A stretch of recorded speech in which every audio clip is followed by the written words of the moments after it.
Hello students, welcome to Phitron. তো আজকে আমরা আমাদের কেমিস্ট্রি সেকেন্ড ক্লাসটা করব। প্রথম ক্লাসের পর অনেকটা টাইম চলে গেছে। আশা করি সবাই চার্লস এবং বয়েলস এর ফর্মুলাগুলো মনে রেখেছো।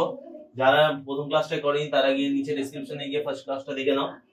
তো বয়েলস এর ফর্মুলাতে আমরা দেখেছিলাম যে P1 V1 equal to P2 V2 এই জিনিসটা আছে।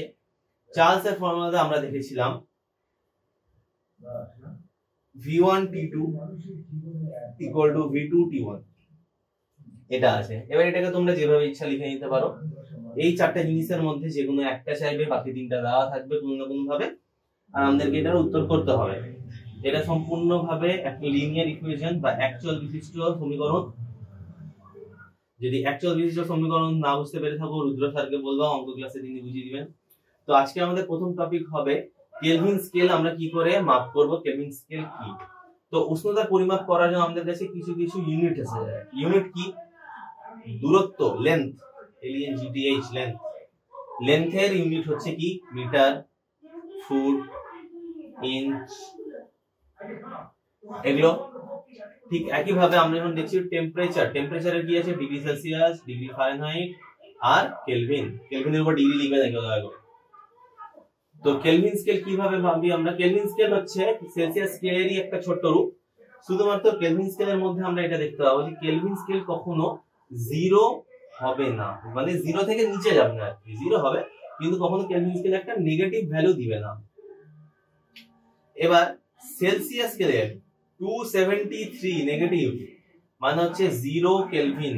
প্রথম ক্লাসেও বলেছি, সেকেন্ড ক্লাসেও বলেছি, আজকেও বলছি, এটা 0 কেলভিন লেখা আছে, ওকে লেখা নাই।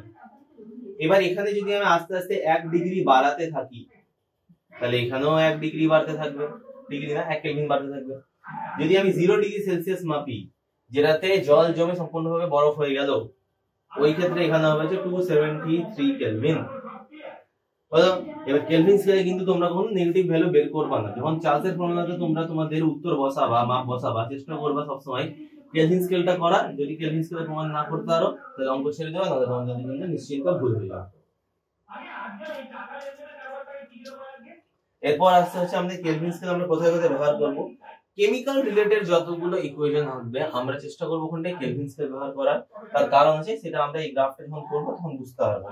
তো কেলভিন স্কেল যদি তোমরা সবথেকে প্রাধান্য দিতে চাও তাহলে সেটা তোমরা চার্লসের ফর্মুলাতে করতে পারবা। যেমন তোমাকে বললো কেউ যে 1 সিসি আয়তন আছে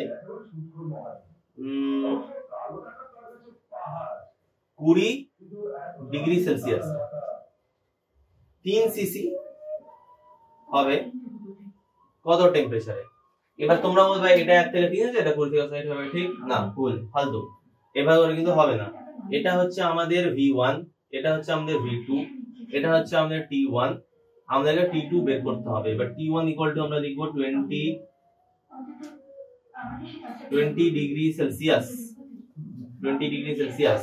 এবার আমরা এটার সাথে যোগ করব 273, তাহলে যেটা आंसर আসবে ওটা আসবে হচ্ছে কেলভিন। যোগ করে নাও, ক্যালকুলেটরকে ব্যবহার করবা না। 293 কেলভিন। তাহলে এবার আমরা লিখব যে V1 by T1 equal to V2 by T2। আবার বলছি, এটা তোমরা যেভাবে ইচ্ছা লিখতে পারো, তোমাদের ব্যাপার। T2 এখানে আমাদেরকে বের করতে হবে। V1 হচ্ছে 1, T1 হচ্ছে 293 ইকুয়াল টু V2 হচ্ছে আমাদের 3, T2 কত হলো। তাহলে এটা আমরা এবার বের করব। তাহলে পরের লাইনে আমরা দেখতে পাচ্ছি T3 ইকুয়াল টু হচ্ছে 293 ইনটু 3। মাল্টিপ্লিকেশন করে নিবা, তোমাদের आंसर হচ্ছে এটা 977 এটা হচ্ছে তোমাদের आंसर 779 কেলভিন। এবার যেহেতু আমাদেরকে কোশ্চেনে সেলসিয়াসে দেওয়া ছিল কোশ্চেনটা, তাহলে কিন্তু এটাকে আমরা বের করব এবার সেলসিয়াসে। সেলসিয়াসে বের করার জন্য কি এখানে যোগ করেছিলাম প্লাস 273, এবার আমরা 273 মাইনাস করে দেব। তাহলে 779 মাইনাস 273, এটা কি আসবে? এটা আসবে 506। क्या था तुमने आंसर?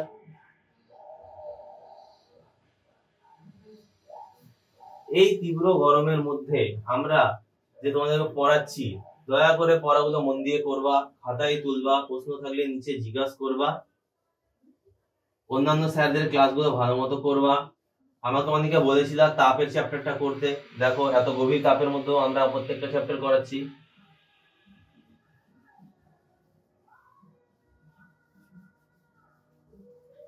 এবার আসছে আমাদের গ্রাফ। এই গ্রাফটা শেখার জন্য গ্রাফ খাতার দরকার নেই, বোর্ডে দেখো বা খাতার মধ্যে ফ্রি হ্যান্ডে ছবি এঁকে নাও, যথেষ্ট। দেখো চাপ বাড়লে আর উষ্ণ চাপ আর উষ্ণতা এই দুটোর মধ্যে সম্পর্ক দেখো।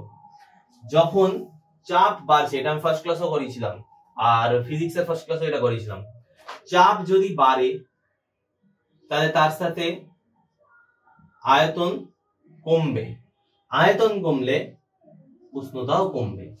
তাহলে এটা যতটা বাড়বে এটা ততটা কমবে। এবার তোমরা বলবে এখানে ডট ডট কেন দেওয়া আছে? তুমি চাপ কম করতে করতে করতে করতে কতটা কম করবা? চাপ জিরো করে দিবা? চাপ জিরো করে দিলা মানে হচ্ছে কোথায় নিয়ে চলে যাবে তুমি ওটাকে? ভ্যাকুয়ামে, আউটার স্পেসে। আবার একই ভাবে তুমি এখানে টি দেখছি, ক্যাপিটাল টি মানে কিন্তু সবাই কেলভিন বুঝবা, কেলভিন কিন্তু জিরোতে টাচ করতে পারবে, জিরোর পিছনে আসতে পারবে। সেজন্য আমি এদিকে পিছন দিকে কিন্তু লাইনটা বের করে নিই। ঠিক একই ভাবে এখানে দেখো, তুমি আয়তন তো কোনদিন জিরো করতে পারবে না, আয়তন জিরো করা যায়। জিরো করা মানে কি হয় জানো? ধরো তোমার কাছে আছে 100 সিসি গ্যাস, এটা 0 সিসি গ্যাস কখন হবে? কত টেম্পারেচারে হবে বা কত প্রেসারে হবে?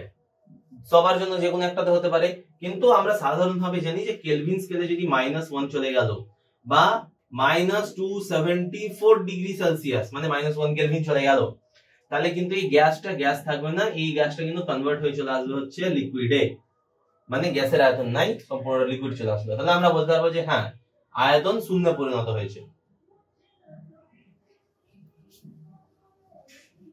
এবার আছে অ্যাভোগাড্রো। স্পেলিংটা সবাই ভালো মতো মনে রাখবা, আমি এখানে স্পেলিং পড়াবো না, ওটা মিনিমামের কাজ, কিন্তু এখানে আমি গাণিতিক রূপটা পড়াবো। একটা যদি তোমরা নির্দিষ্ট ক্ষেত্র বা বাক্স নাও আর সেটা যদি তোমরা ঠিক করে রাখো যে হ্যাঁ এটা 1 লিটারের হবে বা একটা ইউনিট লিটারের হবে বা 22.4 লিটারের হবে, র্যান্ডমলি একটা নাম্বার নিয়ে নিলাম, বইয়ের মধ্যে ঘুরে দেখবো এই নাম্বারটা আছে 22.4 লিটারের। আমরা যদি একটা বাক্স নিয়ে নিই, যে এই বাক্সের মধ্যে 22.4 লিটারের বেশি জিনিস থাকতে পারবে না। 22.4 লিটার নাম্বারটা মনে রাখবা, লাগবে জীবনে অনেক। এটার মধ্যে তুমি হাইড্রোজেন ভরো, নাইট্রোজেন ভরো, অক্সিজেন ভরো, যেটাই ভরো না কেন, নাম্বার অফ যে অ্যাটমস আছে, নাম্বার অফ যে পরমাণু আছে, ওই জিনিসটা কিন্তু এখানে একই ইকুয়ালি থাকবে। ঠিক আছে, সেটা বড় হোক ছোট হোক, সেখানে কিন্তু এই সংখ্যাটা একই থাকবে। কেন? এটা খুব সাধারণ কারণ হচ্ছে সবকিছু কিন্তু ইলেকট্রন দিয়ে তৈরি। আমাদের আশেপাশে যা কিছু দেখছো, এই বোর্ড, এই ইঙ্ক, আমাদের শরীর, ফোন, খাতা, বই, যা কিছু দেখছো, আমাদের অনুভূতি বাদ দিয়ে সবকিছু কিন্তু ইলেকট্রন দিয়ে তৈরি। ঠিক আছে, তাহলে এখানে নাম্বার অফ ইলেকট্রন তুমি কখনো বাড়াতে পারবে না বা কমাতে পারবে না। কমাতে পারবা, খালি থেকে যাবে, কিন্তু আমরা বলছি এখানে ফিল করে রাখবো। তাহলে কিন্তু এখানে টোটাল নাম্বার অফ এটা থাকবে কিন্তু অ্যাভোগাড্রো নাম্বার। অ্যাভোগাড্রো নাম্বার কি হয়? 6.023 ইনটু 10 টু দি পাওয়ার 23। অনেকে এটা 22 লিখে, কোনো দরকার নাই, এখানেও 23 আছে, এইদিকে দেখো সবাই, এখানেও 23 আছে, এখানেও 23 আছে। এভাবে করে মনে রাখতে হবে যে দুই জায়গাতেই 23 আছে। 6.023 ইনটু 10 টু দি পাওয়ার 23, এটা হয়ে গেল হচ্ছে আমাদের অ্যাভোগাড্রো ফর্মুলা। চাপের সূত্র পিটি লেখচিত্র, পিটি লেখচিত্র আমি তোমাদেরকে পড়িয়ে দিলাম। গ্যাস সমীকরণ, গ্যাস সমীকরণ কি হয় দেখো, চার্লস আর বয়েলস এরা, এটা আমাদের সবার জীবনে হয়েছে যে আমরা ভাবছি একটা মানুষের মধ্যে আমরা একটা বৈশিষ্ট্য দেখতে পাচ্ছি, আরেকটা মানুষের মধ্যে আমরা আরেকটা বৈশিষ্ট্য দেখতে পাচ্ছি। কত ভালো হবে বলো, দুটোই বৈশিষ্ট্য যদি একটা মানুষের মধ্যে দেখতে পাই। এই জিনিসটা কিন্তু বৈজ্ঞানিকদের মাথাতেও আসতো, ওরা বললো ঠিক আছে, আমরা দুজনের বানানো ফর্মুলা ব্যবহার করে একটা নতুন ফর্মুলা বানাবো। কি formula? P equal to 1/v আর টি ইকুয়াল টু ভি। এটাকে যদি আমরা একটু চেঞ্জ করে দেখি, আমরা এটাকে লিখতে পারি v ইকুয়াল টু 1/p, এটা v ইকুয়াল টু t, তাহলে দুটোই v এর সাথে ভ্যারিজ হয়ে আছে, v equal to 1/p, v equal to t, তাহলে আমরা বলতে পারি v ইকুয়াল টু t/p, এটা লিখতে পারি। এবার p টা এদিকে নিয়ে চলে আসবো, pv ভ্যারিজ t হলো। তারপরে আমরা জানি যে pv ইকুয়াল টু, যদি আমাদেরকে t লিখতে হয়, দেখে রাখো এই যে ভ্যারিজ চিহ্নটা আছে, এটা থেকে যদি আমাদেরকে ইকুয়ালিটিতে আনতে হয়, ইকুয়ালিটি আনতে হয়, ইকুয়ালিটি শুধু খাতা পথের সম্ভব। দেখো ইকুয়ালিটিতে যদি আনতে হয় তাহলে কিন্তু আমাদেরকে লাগাতে হবে একটা ধ্রুবক। ধ্রুবক আমরা সাধারণত কে লাগাবো, কিন্তু এটা যেহেতু আলাদা আলাদা দুটো ধ্রুবক একসাথে লাগাচ্ছি, তাহলে কে লাগাবো না। অনেকে বলতে পারো স্যার কে কেন লাগাবো, আমরা এক্স লাগাবো না কেন? সব জায়গাতে আমরা এক্স ব্যবহার করবো না, আমরা সি ব্যবহার করতাম কনস্ট্যান্টের জন্য, ধ্রুবক ইংরেজিতে বলে কনস্ট্যান্ট। কনস্ট্যান্টের জায়গায় আমরা সি ব্যবহার করতে শুরু করা হয়েছিল, 1 সেকেন্ড হয়েছিল, দিয়ে আমাদের মনে পড়লো যে সি দিয়ে তো কসমিক রে হয় বা আলোর গতি হয়, এই জন্য আমরা কিন্তু সি ব্যবহার করবো না। উচ্চারণ অনুযায়ী আমরা কে তে চলে গেলাম। এখন কে যেহেতু ব্যবহার করা হয়ে গেছে সেজন্য আমরা এখানে ব্যবহার করব আর, এখানে আমরা ব্যবহার করব আর। এই আরটা কি আমি বলছি একটু পরে। পিভি ইকুয়াল টু হচ্ছে আরটি, এই আর একটা ভ্যালু আছে, ভ্যালুটা আমরা জানবো, ওটা মুখস্থ করে রাখতে হবে, এটা এমসিকিউ বা শূন্যস্থান আছে। এটা হচ্ছে আমাদের PV equal to RT, Charles ও বয়েলস এর সমন্বয়ে সৃষ্টি করা সূত্র।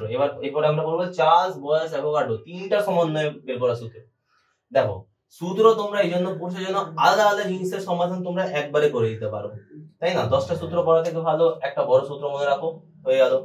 না 10টা ছোট ছোট সূত্র মনে রাখতে কি হবে, এটার মধ্যে ওটা ঢুকে গেল, তোমাদের ভুল হয়ে যেতে পারে।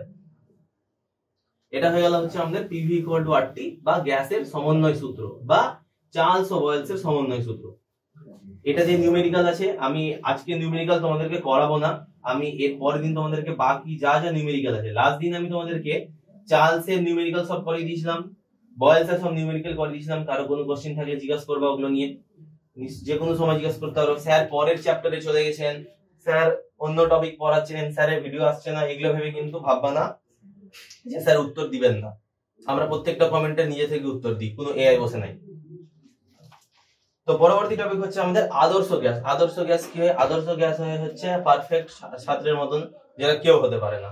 আদর্শ গ্যাস আমরা খাতা কলমে বলতে পারি যে এই জিনিসটা এই একটা নিয়ম মেনে চলবে, এই জিনিসটা এটা একটা নিয়ম মেনে চলবে, এই সব নিয়ম মেনে যে চলবে তাকে আমরা বলবো আদর্শ গ্যাস। আসলে কেউ আদর্শ গ্যাস হতে পারে না, ঠিক আছে? যেভাবে তোমরা গুগলে সার্চ করবা হোয়াট ইজ 100% এফিসিয়েন্সি, তোমরা তোমাদেরকে অ্যান্সার আসবে মিথ। 100% এফিসিয়েন্সি বলে কিন্তু কিছু হয় না। যে সব gas PV equal to RT যে ফর্মুলাটা ছিল ওটা মেনে চলে, যে সব gas PV equal to RT সমীকরণ মেনে চলে তাদের আদর্শ গ্যাস বলে। বাস্তবে কোনো গ্যাসই এইটা হতে পারে না। কেন হতে পারে না?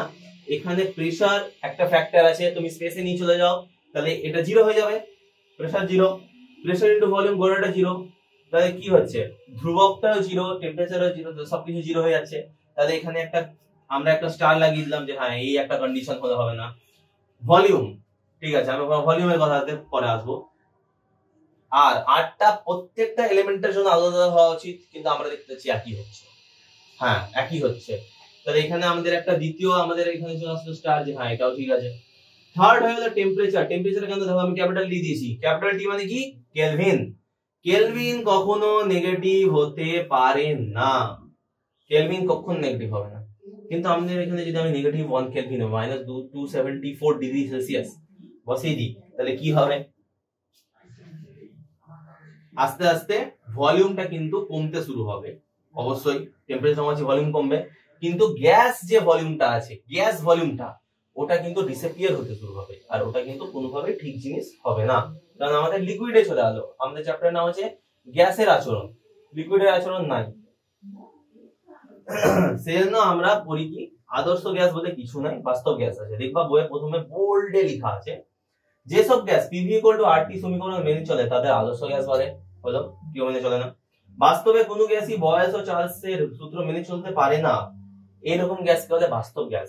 এদের জন্য কি করা হয়, এখানে আমরা আরেকটা জিনিস লাগিয়ে দিব। দেখো একটা একটা করে বৈশিষ্ট্য লাগতে আছে, যেভাবে করে আমরা বড় হয় একটা একটা নতুন জিনিস শিখতে থাকি, স্কিল ডেভেলপমেন্ট হয়।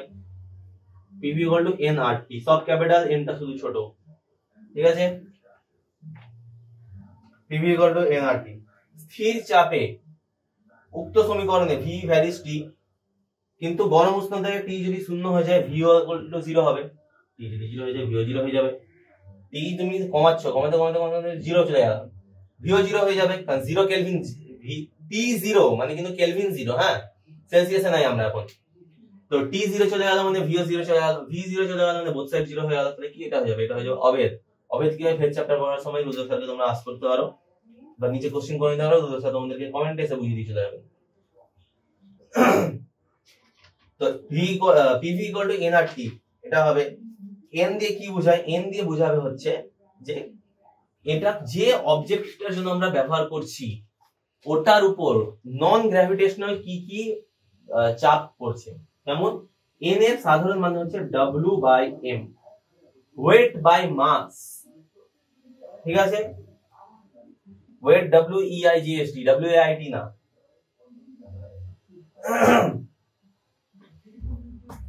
এনটাকে তোমরা সাধারণভাবে W/M ভাবতে পারো, বা এমটাকে তোমরা ভাবতে পারো হচ্ছে মোল। ঠিক আছে, মোল। বাংলাতে লিখো, ইংলিশ লিখো না কেউ। মোল।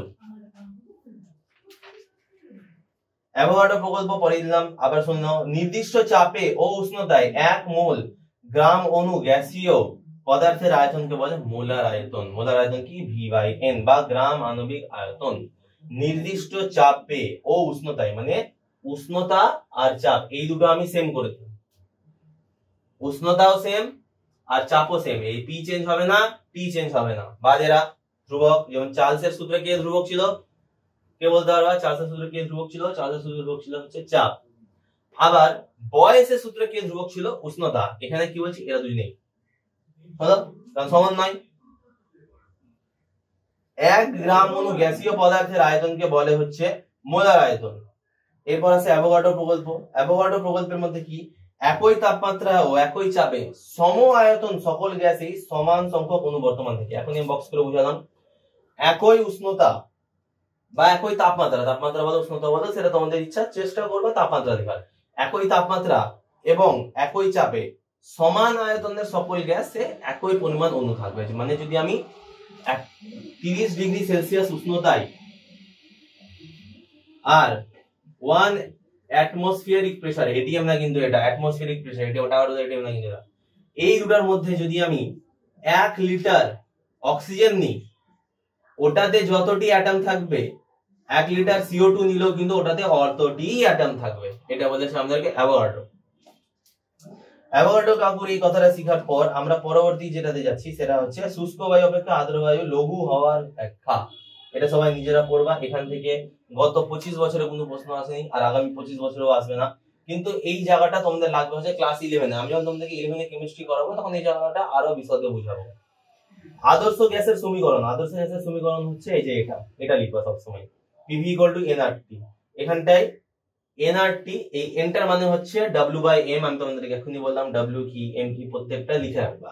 যখন তোমরা বাড়িতে প্র্যাকটিস করবা তখন কিন্তু PV = nRT যখন ফর্মুলাটা লিখবা, তার পাশে লিখবা P মানে চাপ, P = চাপ, V = আয়তন, N = W/M, তার পাশে লিখবা W = ওয়েট বা ওজন, M হচ্ছে ভর, R হচ্ছে ধ্রুবক, T হচ্ছে উষ্ণতা, উষ্ণতার পাশে ব্র্যাকেটে তোমরা K লিখবা, কেলভিন। তাহলে তোমাদের মনে থাকবে যে এটা কিন্তু সেলসিয়াসে না, কেলভিনে হচ্ছে। সার্বজনীন গ্যাস ধ্রুবক। সার্বজনীন গ্যাস ধ্রুবক বলতে কি বুঝে? যে কোনো গ্যাসের জন্য আমরা এই ফর্মুলাটা যখন ব্যবহার করতে পারি, সব গ্যাসের জন্য কিন্তু আমরা দেখবো এই R এর ভ্যালুটা কিন্তু সেম হচ্ছে। তাহলে এই R এর ভ্যালুটা যখন সেম হচ্ছে তাহলে আমাদেরকে মনে রাখতে হবে, যেমন গ্র্যাভিটি আমরা জানি 9.81923991, এটা হচ্ছে গ্র্যাভিটির ভ্যালু। আমরা সাধারণভাবে 9.81 লিখি। যারা ইংলিশ মিডিয়ামে পড়েছো তারা ভুলভাল লিখতে চাও তাই 10 লিখো। তো 9.81 যেমন এটা সবার জন্য সত্যি, ঠিক একই ভাবে আমরা দেখবো যে R এর ভ্যালুটা কিন্তু সবার জন্য সত্যি। এবার এটা আমরা বের কিভাবে করব? বের করার জন্য খুব সুন্দর প্রসেস আছে। আমরা আগে এটা লিখবো, এবার আমরা কি বের করছি? R। তাহলে R বাদে সবাইকে একদিকে নিয়ে চলে যাব। R = হবে হচ্ছে PV/N × T। PV R = PV/N × T। এবার R এর জন্য আমরা এখানে দুটো কলম বানিয়ে নিলাম। কেন? এখানে বের করব হচ্ছে আমরা R এর একক,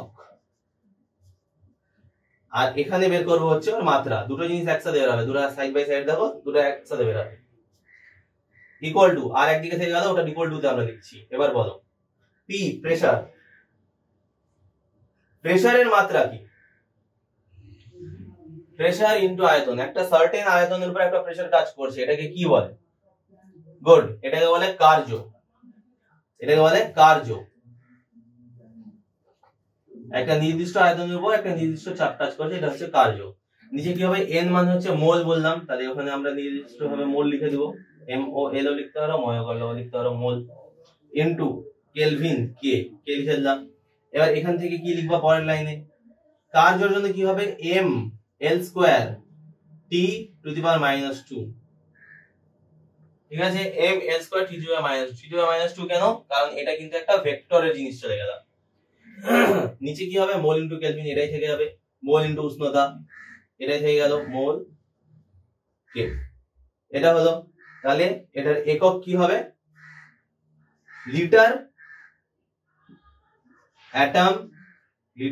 atom into mole to the power -1, নিচে আছে ওটা -1 into K to the power -1 per mole kelvin. Litre atmosphere into per mole per kelvin, এটা হচ্ছে আমাদের আর এর একক। আর এর ভ্যালু কত, আর এর একটা লম্বা চওড়া ভ্যালু বের করে তোমাদের পদ্ধতি দেওয়া আছে, পদ্ধতি তোমাদেরকে খুব কমই জিজ্ঞাসা করবে।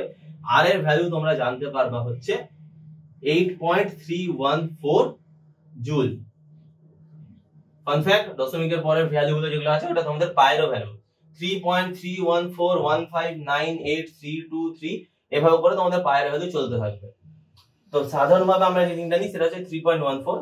অঙ্ক চ্যাপ্টার যখন করবে তখন দেখবো অনেক অঙ্কে তোমাদেরকে হিন্ট দেওয়া আছে যে পায়ের জায়গায় 3.14 বসাবা, উঁচু ক্লাসে গিয়ে তো তোমাদেরকে 3.13 বসাতে হবে, হাতে ক্যালকুলেটর বাবা অঙ্ক করার যেটা বুদ্ধি আছে ওটা নষ্ট করার জন্য।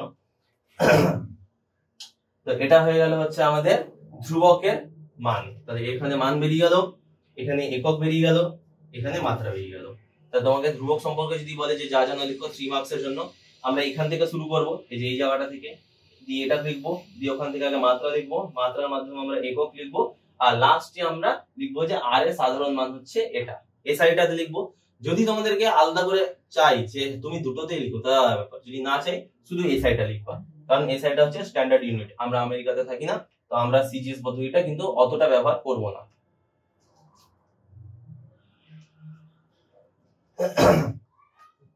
এরপর আছে নিউমেরিক্যাল, এটার এই ফর্মুলাতে নিউমেরিক্যাল আছে, আমি আগে বললাম নিউমেরিক্যাল একদম লাস্টে করাবো, আমি এর আগের দিন নিউমেরিক্যাল করেছি আমি অর্ধেক, পরের দিন চ্যাপ্টারের বাকি অর্ধেক নিউমেরিক্যাল গুলো করিয়ে দেবো। তাহলে তোমাদের এই কেমিস্ট্রির ফার্স্ট চ্যাপ্টারটা শেষ হয়ে গেল, যেটা তোমাদের বইয়ের সেকেন্ড চ্যাপ্টার আছে। তোমাদের তাহলে ফিজিক্সের একটা চ্যাপ্টার কমপ্লিট, কেমিস্ট্রিরও একটা চ্যাপ্টার কমপ্লিট, পরের নিউমেরিক্যালটা করি।